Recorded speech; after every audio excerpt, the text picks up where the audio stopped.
Vieja, ve a vivir tu vida. Esas palabras de mi propia hija me destrozaron mientras preparaba su comida favorita. Durante 32 años me sacrifiqué por ella, hasta que ese portazo me hizo despertar. Tomé una decisión que cambiaría todo. Dejé una nota de 3 líneas sobre la mesa y desaparecí. Lo que pasó 6 meses después nos transformó a ambas para siempre. ¿Desde qué ciudad nos estás viendo? Déjalo en los comentarios. Y no olvides suscribirte y dejar tu like para más historias que te harán reflexionar sobre la vida. El eco de sus palabras todavía retumba en mis oídos, como si acabara de pronunciarlas hace unos segundos.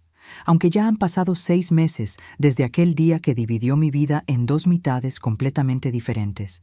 Estaba preparando su comida favorita, ese guiso de lentejas con chorizo que tanto le gustaba desde niña, cuando entró a la cocina con esa expresión que había aprendido a identificar perfectamente.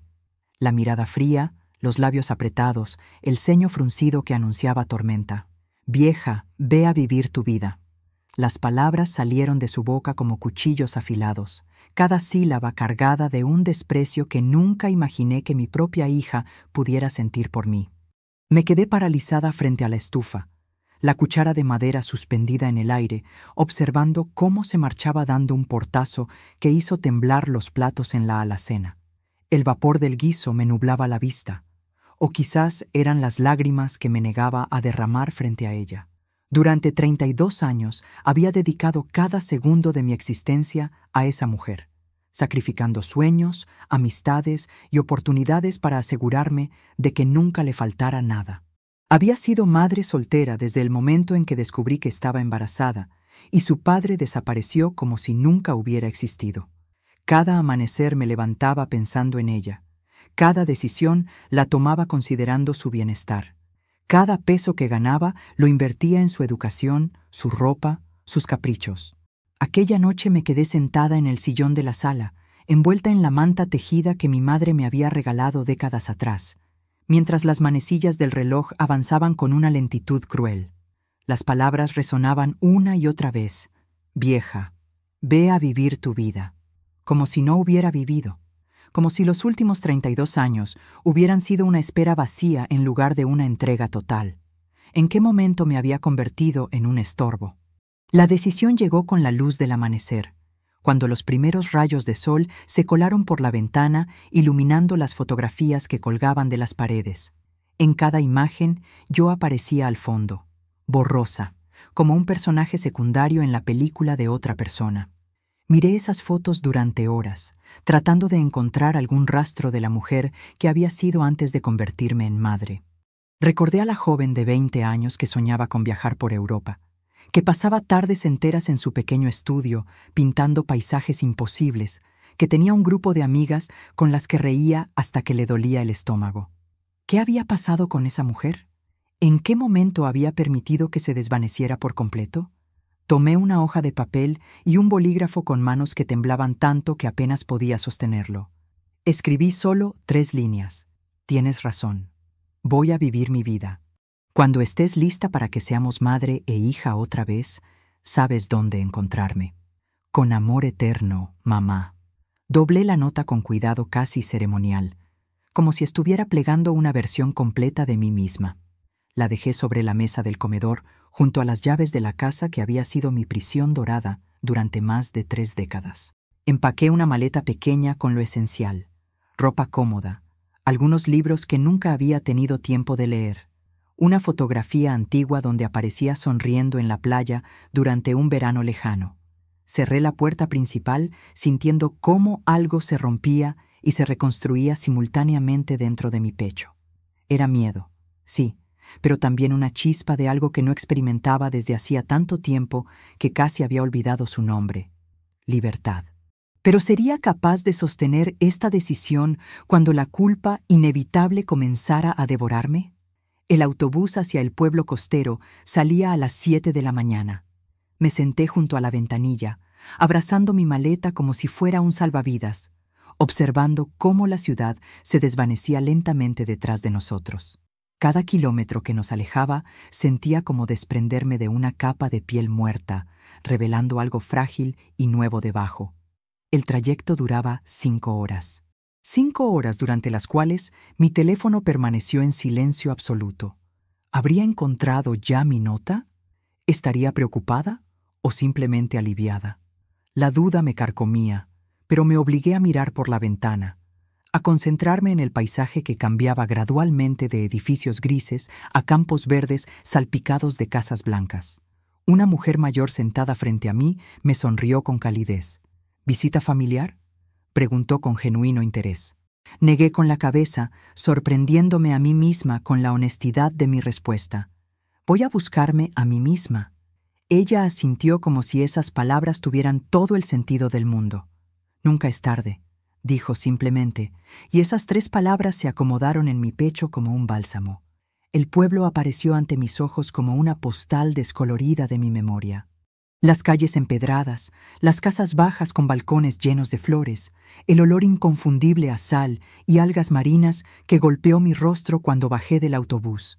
Había pasado los veranos de mi infancia en este lugar, corriendo descalza por la playa, coleccionando conchas, soñando con el futuro infinito que tenía por delante.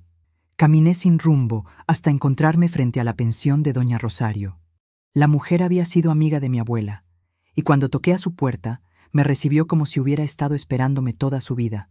Su abrazo olía a lavanda y pan recién horneado, y por primera vez en 6 meses permití que las lágrimas fluyeran libremente. «Bienvenida a casa, niña», susurró contra mi cabello, y yo me pregunté si alguna vez volvería a sentir que tenía un hogar en algún lugar. La habitación que doña Rosario me asignó era pequeña pero luminosa, con un balcón que daba directamente al mar.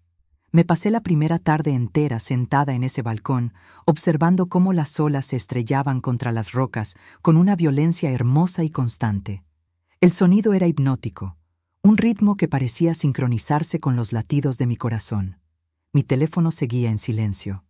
Parte de mí había esperado una avalancha de mensajes, llamadas desesperadas, súplicas para que regresara, pero no había nada. El silencio de mi hija era más ensordecedor que cualquier grito. Me repetía una y otra vez que esto era lo que necesitaba, el espacio para existir sin las demandas constantes, pero la culpa se enroscaba en mi estómago como una serpiente. Los primeros días transcurrieron en una nebulosa de rutinas simples que me resultaban extrañamente reconfortantes. Despertar con el sonido de las gaviotas en lugar del despertador. Desayunar lentamente pan con aceite de oliva sin tener que preparar comida para nadie más. Caminar por la playa descalza, sintiendo la arena húmeda entre los dedos, sin un horario que cumplir ni una lista de tareas pendientes. Una mañana encontré una pequeña tienda de arte escondida en una calle lateral. El escaparate exhibía lienzos, pinceles, tubos de pintura de todos los colores imaginables. Me quedé parada frente a esa ventana durante casi media hora, como si estuviera contemplando algo prohibido. ¿Cuándo había dejado de pintar? ¿Cuándo había decidido que mis manos solo servían para cocinar, limpiar, servir? Entré a la tienda con el corazón acelerado. El dueño, un hombre de unos 60 años con manos manchadas de colores, me sonrió con complicidad. «Pintora, ¿verdad?», dijo simplemente, y yo asentí, aunque hacía décadas que no me consideraba merecedora de ese título. Compré lo básico, un lienzo mediano, 6 tubos de pintura, 3 pinceles de diferentes grosores. Gasté más dinero del que debía, pero cuando salí de esa tienda con mi bolsa llena de posibilidades, sentí algo que se parecía peligrosamente a la esperanza. ¿Pero podría realmente recuperar lo que había perdido? ¿O era demasiado tarde para ser quien alguna vez fui? Fue en el mercado local, 8 días después de mi llegada, cuando conocí a Elena. Ella estaba discutiendo acaloradamente con el vendedor de pescado sobre la frescura de las sardinas, gesticulando con esas manos llenas de anillos de plata que brillaban bajo el sol matutino. Su voz resonaba por todo el mercado, clara y sin disculpas, y algo en esa confianza me pareció magnético. Cuando nuestras miradas se cruzaron accidentalmente, me sonrió con una calidez inmediata. «¿Tú qué opinas?», me preguntó como si fuéramos viejas amigas. ¿Estas sardinas lucen frescas o este sinvergüenza intenta estafarme? El vendedor protestó entre risas, y yo me encontré sonriendo por primera vez en días.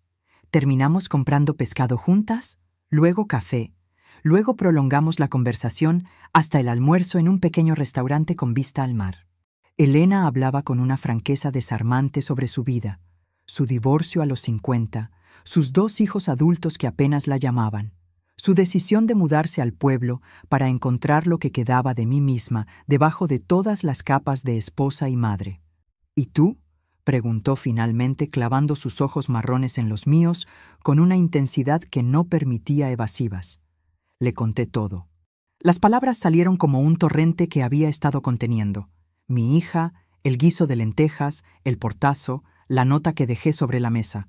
Elena escuchó sin interrumpir, sin juzgar, solo asintiendo ocasionalmente con una comprensión que me hizo sentir menos sola. «Hiciste lo correcto», dijo cuando terminé, y la certeza en su voz me conmovió hasta las lágrimas. Una madre que se sacrifica hasta desaparecer no le enseña a su hija sobre amor, le enseña sobre autodestrucción. Sus palabras se clavaron en algún lugar profundo de mi conciencia. Nos despedimos con un abrazo y la promesa de encontrarnos al día siguiente. Mientras caminaba de regreso a la pensión, me pregunté si tal vez, solo tal vez, podría construir una vida nueva aquí. Pero ¿qué tipo de vida podía tener una mujer de 52 años que apenas se reconocía en el espejo?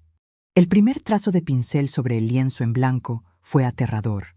Mi mano temblaba tanto que casi derramé el color azul cobalto que había mezclado cuidadosamente. 30 años sin pintar habían oxidado mi técnica, pero algo más profundo permanecía intacto: la necesidad visceral de expresar lo que no podía poner en palabras. Pinté durante horas sin parar, perdiéndome en el acto de crear. El cuadro que emergió era caótico y salvaje. Olas violentas estrellándose contra rocas negras bajo un cielo dividido entre tormenta y luz. No era técnicamente perfecto, pero era honesto. Era mío. Cuando doña Rosario subió a traerme té y vio el lienzo, sus ojos se llenaron de lágrimas. «Tu abuela estaría orgullosa», susurró. Elena y yo comenzamos a encontrarnos diariamente. Caminábamos por los acantilados, hablando sobre nuestras vidas. Explorábamos calas escondidas donde el agua era tan transparente que podíamos ver nuestras sombras en el fondo marino. Ella me presentó a otras mujeres del pueblo. Carmen, quien había dejado un matrimonio abusivo a los 60. Sofía, que había perdido a su esposo y estaba aprendiendo a vivir sola. Mercedes, quien nunca se había casado y vivía rodeada de gatos y libros. Todas ellas tenían historias de reinvención, de pérdidas que se habían transformado en libertades. Sus risas eran contagiosas, sus abrazos genuinos. Por primera vez en décadas, tenía amigas que me veían como persona completa, no solo como la madre de alguien. Una tarde, mientras pintaba mi tercer cuadro en el balcón, mi teléfono vibró. Un mensaje de mi hija. Solo 2 palabras. «¿Dónde estás?». No había disculpas, no había reconocimiento del dolor. Solo esa pregunta que sonaba más a demanda que a preocupación. Guardé el teléfono sin responder, sintiendo cómo mi corazón latía desbocado. Elena, quien estaba conmigo, puso su mano sobre la mía. «No tienes que responder hasta que estés lista», dijo con firmeza. «Tu tiempo también importa». Pero ¿cuánto tiempo necesitaría antes de poder enfrentar a mi hija sin perderme a mí misma nuevamente? 3 meses completos habían pasado cuando recibí la llamada. Era medianoche y yo estaba en el balcón, envuelta en una manta, observando las estrellas que brillaban sobre el mar oscuro. El teléfono rompió el silencio con una violencia que me hizo dar un salto. «Mamá». Su voz al otro lado era completamente diferente. Pequeña, vulnerable, despojada de toda arrogancia. «Mamá, por favor». Me quedé en silencio, apretando el teléfono contra mi oreja con tanta fuerza que me dolían los dedos. Podía escuchar su respiración irregular, los sollozos que intentaba contener. Parte de mí quería correr de regreso, abrazarla, prometerle que todo estaría bien. Pero otra parte, más nueva y más fuerte, se mantuvo firme. «Estoy escuchando», dije finalmente, manteniendo mi voz neutral. Las palabras salieron de ella en un torrente caótico. Me contó sobre su mudanza a un apartamento más pequeño y caro, sobre las noches que llegaba del trabajo esperando encontrarme, esperándola con la cena lista. Me habló sobre su intento desastroso de cocinar el guiso de lentejas siguiendo mi receta, sobre cómo ese fracaso aparentemente insignificante había desmoronado todas sus defensas. Nunca supe hacer nada por mí misma, confesó entre lágrimas. Siempre estabas ahí, haciendo todo, y yo pensé que era tu obligación. Pensé que eso era lo que significaba ser madre. Cada palabra era un cuchillo y un bálsamo simultáneamente. La escuché durante más de 1 hora, permitiendo que vaciara todo lo que había estado guardando. Habló sobre la soledad, sobre darse cuenta de todo lo que había dado por sentado, sobre leer mi nota cientos de veces, intentando descifrar si había perdón entre esas líneas o si era una despedida definitiva. «Merezco que no vuelvas nunca», susurró finalmente, su voz quebrándose. «Pero te ruego que me des una oportunidad de conocerte realmente. No como mi madre esclava, sino como la persona que eres». No le dije dónde estaba esa noche. Le expliqué que necesitaba más tiempo, que estaba reconstruyéndome y no podía arriesgarme a desmoronarme otra vez. Le hablé sobre mis pinturas, sobre mis nuevas amigas, sobre los amaneceres frente al mar. Hubo un largo silencio cuando terminé. «Te extraño», dijo finalmente, y por primera vez en meses sentí que esas palabras eran genuinas. Pero, ¿sería suficiente un «te extraño» para sanar 3 décadas de invisibilidad? Después de esa llamada, algo cambió entre nosotras. Mi hija comenzó a escribirme mensajes diarios, no pidiendo cosas, sino compartiendo su vida. Me enviaba fotos de sus intentos culinarios con comentarios autocríticos que me hacían sonreír. Me preguntaba sobre mis pinturas con un interés que parecía auténtico. Me contaba sobre su trabajo, sus frustraciones, sus pequeños triunfos. Yo respondía, pero con una distancia medida que Elena me ayudaba a mantener. Le contaba sobre el pueblo, sobre el mercado donde compraba mis vegetales frescos, sobre las puestas de sol que pintaba obsesivamente. Poco a poco, empezamos a conocernos no como madre e hija atadas por obligación, sino como 2 mujeres compartiendo sus mundos. Una tarde, mientras pintaba en la playa junto a Elena, me llegó un mensaje diferente. Era una foto de mi hija sosteniendo un pequeño lienzo y pinceles. «Voy a intentar pintar», decía el texto. «Quiero entender qué sientes cuando lo haces». El gesto me conmovió profundamente. No estaba pidiendo que regresara a cuidarla. Estaba intentando entender mi mundo. Carmen, una de mis nuevas amigas, organizó una pequeña exposición en el café del pueblo. Insistió en que mostrara mis cuadros, y aunque la idea me aterrorizaba, accedí. La noche de la inauguración, 20 personas se presentaron. Algunos compraron mis pinturas. Otros simplemente me felicitaron, me preguntaron sobre mi técnica, me trataron como una artista real. Me sentí vista de una manera que nunca había experimentado. No era la madre de nadie, no era la que cocinaba o limpiaba. Era Elena, la pintora. Era yo misma. Esa noche, llena de vino y euforia, le envié a mi hija fotos de la exposición. Su respuesta llegó casi inmediatamente. «Estoy tan orgullosa de ti, mamá, y tan avergonzada de todo el tiempo que perdimos porque yo no te veía». Las lágrimas rodaron por mis mejillas mientras leía esas palabras una y otra vez. ¿Podríamos realmente construir algo nuevo sobre las ruinas de lo que habíamos sido? «Quiero visitarte». El mensaje llegó en mi 4.º mes en el pueblo, directa y sin preámbulos. «Por favor, mamá, déjame conocer el lugar que te ha devuelto a la vida. Déjame conocerte de verdad». La sola idea me paralizó de terror. Durante semanas había estado construyendo esta nueva versión de mí misma, esta mujer que pintaba y reía y existía sin disculparse. ¿Qué pasaría si mi hija aparecía y todo ese frágil equilibrio se desmoronaba? ¿Y si su presencia me hacía retroceder a los viejos patrones, a la madre invisible que solo servía? Elena me encontró hiperventilando en mi habitación, leyendo y releyendo el mensaje. «Respira», ordenó, sosteniéndome por los hombros. «¿Qué es lo que realmente te asusta?». La pregunta me obligó a mirar más profundo. No tenía miedo de mi hija. Tenía miedo de mí misma, de mi propia tendencia a desaparecer en presencia de ella.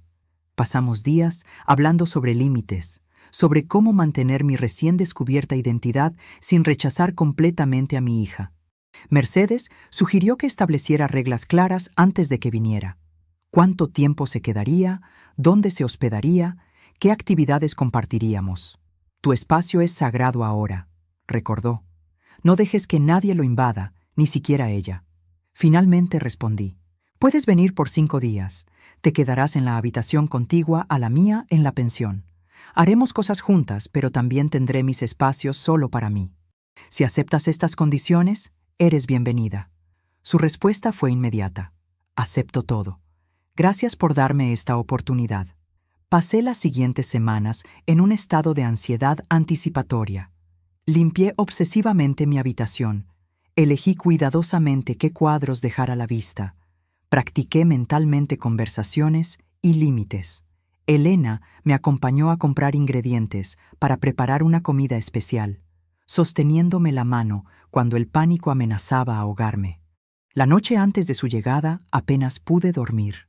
Me quedé en el balcón observando el mar, preguntándome si estaba cometiendo un terrible error o dando el paso más valiente de mi vida. ¿Sobreviviría nuestra naciente relación al encuentro cara a cara? ¿O nos destruiríamos mutuamente otra vez? El día que llegó llovía suavemente, una de esas lluvias costeras que huelen a tierra mojada y sal marina. Desde la ventana de la pensión, la vi descender del autobús con una maleta pequeña, el cabello pegado a la cara por la humedad. Se veía más delgada, más cansada, más vulnerable. Nuestros ojos se encontraron a través del cristal empañado. En su rostro reconocí la misma incertidumbre que seguramente reflejaba el mío. Salí a su encuentro sin paraguas, permitiendo que la lluvia me empapara mientras caminaba hacia ella. Nos quedamos de pie una frente a la otra, separadas por 6 meses de silencio y 32 años de malentendidos. Perdóname. Las palabras salieron de su boca con un peso que casi la hizo tambalearse. Me extendió los brazos y yo vacilé, solo un segundo, antes de abrazarla. Lloramos juntas bajo la lluvia, todas las palabras no dichas fluyendo a través de esas lágrimas que se mezclaban con el agua que caía del cielo. Los transeúntes nos miraban con curiosidad, pero nosotras permanecimos allí, aferradas la una a la otra, intentando reconstruir algo que habíamos roto con descuidos y palabras hirientes. Cuando finalmente nos separamos, ambas temblábamos de frío y emoción. «Ven», dije tomando su maleta. «Hay alguien que quiero que conozcas». Elena nos esperaba en la pensión con té caliente y toallas secas. Observé cómo mi hija la saludaba con una timidez que nunca le había conocido. Durante esa primera tarde, las 3 nos sentamos en la pequeña sala común mientras mi hija hacía preguntas sobre el pueblo, sobre mis pinturas, sobre mi nueva vida. No había demandas en sus palabras, solo genuina curiosidad. Por la noche, después de que se retirara a su habitación, Elena me abrazó fuertemente. «Lo estás haciendo bien», susurró. «Mantén tus límites. No te pierdas». Dormí inquieta esa noche, consciente de que los próximos días definirían si podíamos realmente construir algo nuevo o si nos desmoronaríamos bajo el peso de nuestro pasado. ¿Podría ser madre sin dejar de ser yo misma? ¿O eran 2 identidades mutuamente excluyentes? El primer día completo con mi hija fue revelador. Le mostré mi pequeño estudio improvisado en la habitación, el caballete junto a la ventana, los lienzos apoyados contra las paredes, los tubos de pintura organizados por colores. Sus ojos se llenaron de lágrimas cuando vio mis cuadros. «Son hermosos», susurró, tocando delicadamente el borde de un lienzo donde había pintado un amanecer dorado sobre el mar. «¿Por qué nunca supe que pintabas así?» La pregunta colgó en el aire entre nosotras, cargada de todas las respuestas que ambas conocíamos, pero que ninguna quería pronunciar. «Porque dejé de hacerlo cuando naciste», respondí finalmente, con una honestidad que me costó respiración. «Y cuando intenté retomarlo, siempre había algo más importante. Tu tarea, tu comida, tu ropa, tu vida. Nunca quedaba tiempo para la mía». Vi cómo procesaba mis palabras, cómo su rostro se contraía con algo parecido al dolor. «Lo siento mucho», dijo, y esta vez su disculpa venía de un lugar más profundo. «Te convertí en un fantasma en tu propia vida». Le presenté a mis amigas durante un almuerzo en el café donde había sido mi exposición. Observé fascinada cómo interactuaba con Carmen, con Sofía, con Mercedes. Estas mujeres me conocían como Elena, no como la madre de nadie.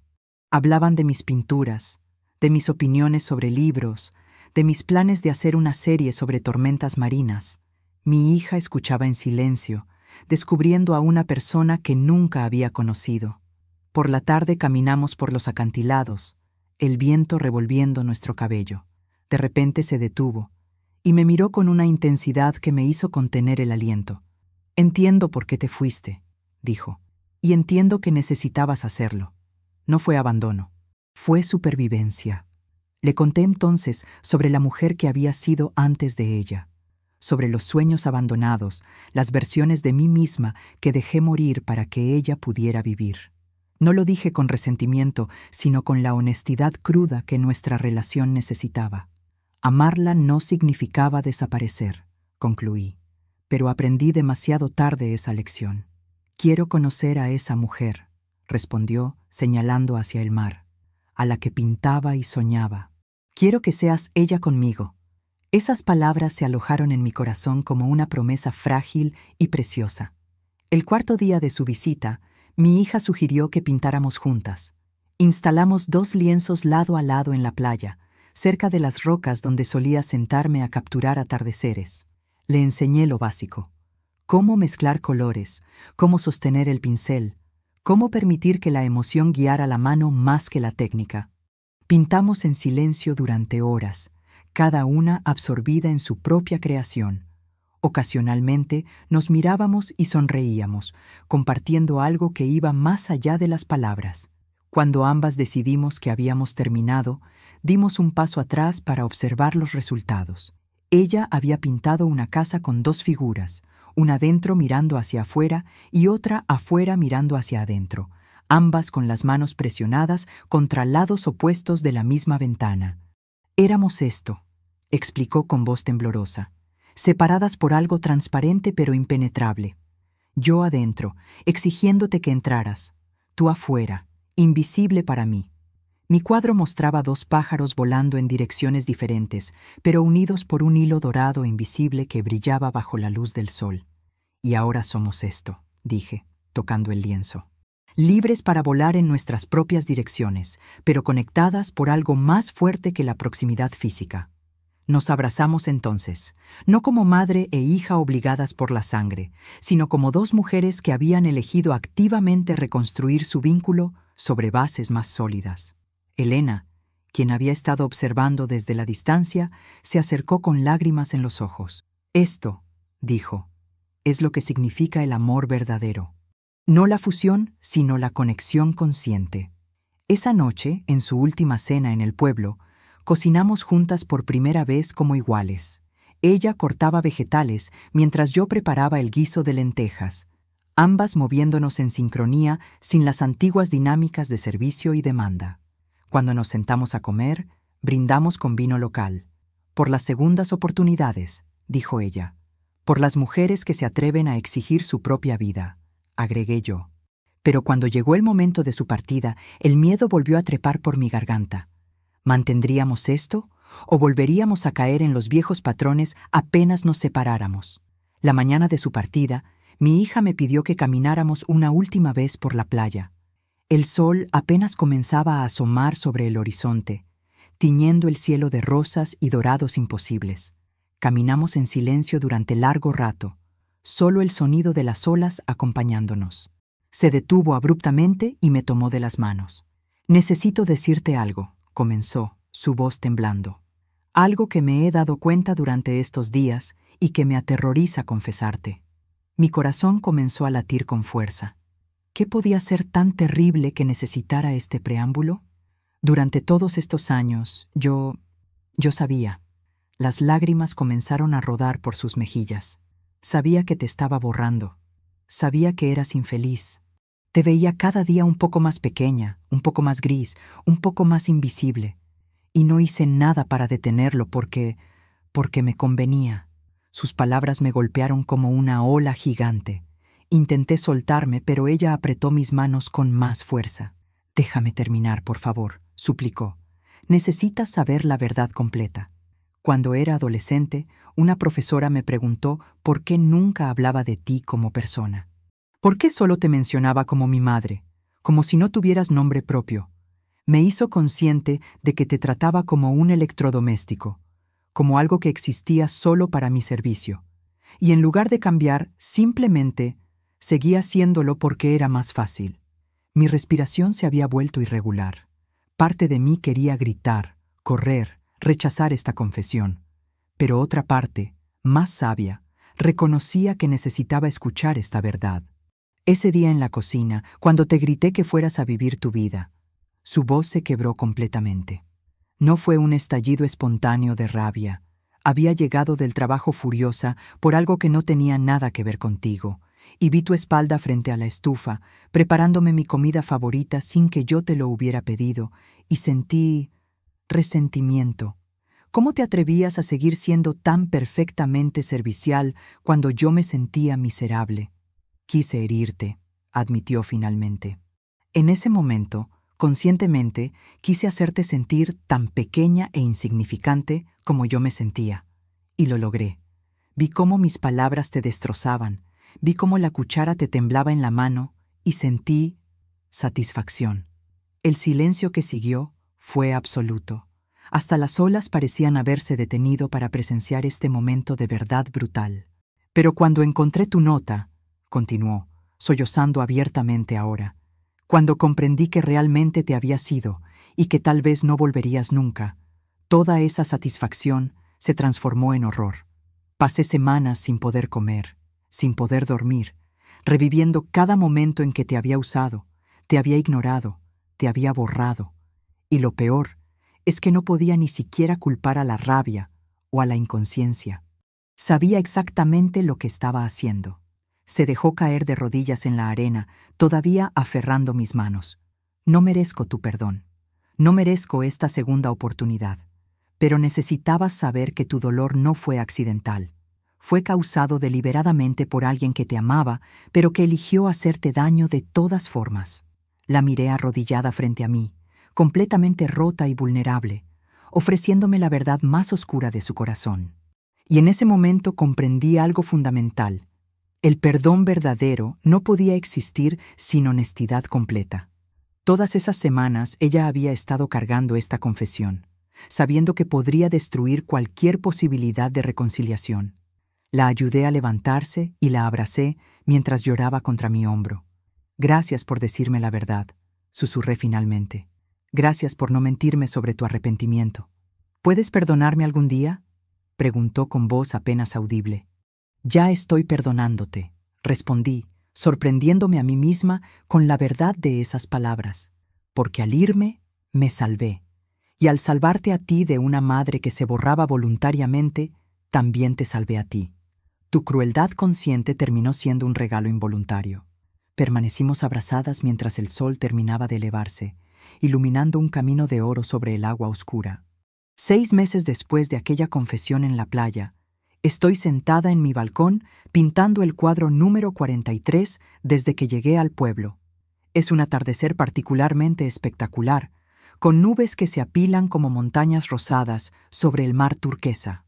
Elena está sentada a mi lado, leyendo en voz alta poemas de una autora local que descubrimos la semana pasada. Mi teléfono vibra con un mensaje de mi hija.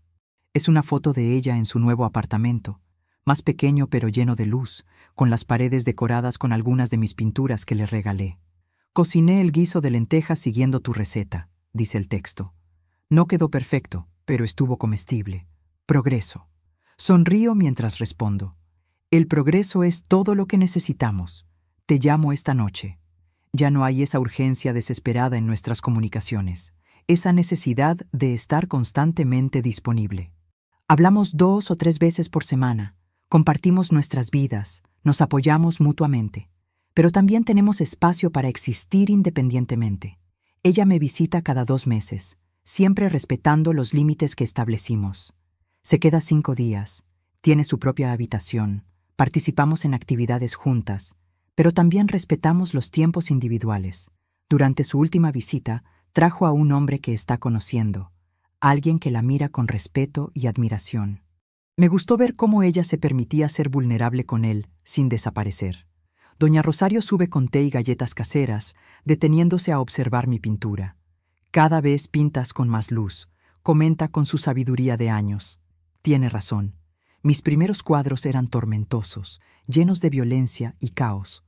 Ahora, aunque sigo pintando olas y vientos, hay siempre un rayo de luz atravesando la oscuridad. Carmen, Sofía y Mercedes llegarán pronto para nuestra cena semanal. Esta noche toca en mi pequeño comedor, y planeo cocinar una paella que aprendí a hacer aquí. Estas mujeres se han convertido en mi familia elegida, en el recordatorio constante de que puedo ser amada por quien soy, no por lo que hago. El Café del Pueblo me ha ofrecido un espacio permanente para exponer mis obras. Algunos turistas compran mis cuadros, y aunque el dinero no es mucho, es suficiente para complementar mis ahorros. Más importante aún, cada venta me recuerda que tengo valor como artista, como creadora, como persona completa. Mi hija me confesó hace un mes que guarda mi nota original en su billetera. La leo cada vez que siento la tentación de regresar a los viejos patrones, me dijo. Cada vez que olvido que eres más que solo mi mamá. Yo guardo en mi mesita de noche el recuerdo de aquel amanecer cuando decidí irme. No como un acto de abandono, sino como el acto de amor propio más valiente que he hecho jamás.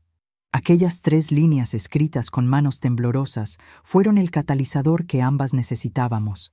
Ella aprendió que las personas no existen para servirnos, que el amor requiere ver al otro completamente. Yo aprendí que merezco ocupar espacio, que mi felicidad no es menos importante que la de cualquier otra persona, que puedo ser madre sin dejar de ser mujer. Elena deja su libro y me toma la mano. ¿En qué piensas?, pregunta con esa intuición que la caracteriza. En que estoy viviendo mi vida, respondo, sintiendo cómo esas palabras, las mismas que una vez fueron un insulto, se han transformado en mi mantra de liberación. Finalmente, realmente, estoy viviendo mi vida. El sol se hunde en el horizonte pintando el cielo de colores imposibles, y yo sigo pintando, rodeada de amigas verdaderas, conectada con mi hija de una manera más sana, existiendo plenamente como la mujer que siempre merecí ser, pero que tardé 52 años en permitirme descubrir. Porque nunca es tarde para elegir vivirse a una misma, para reclamar el derecho a existir completa y visible, para comprender que el amor verdadero no requiere sacrificio total, sino celebración mutua de nuestras individualidades brillantes e irreemplazables.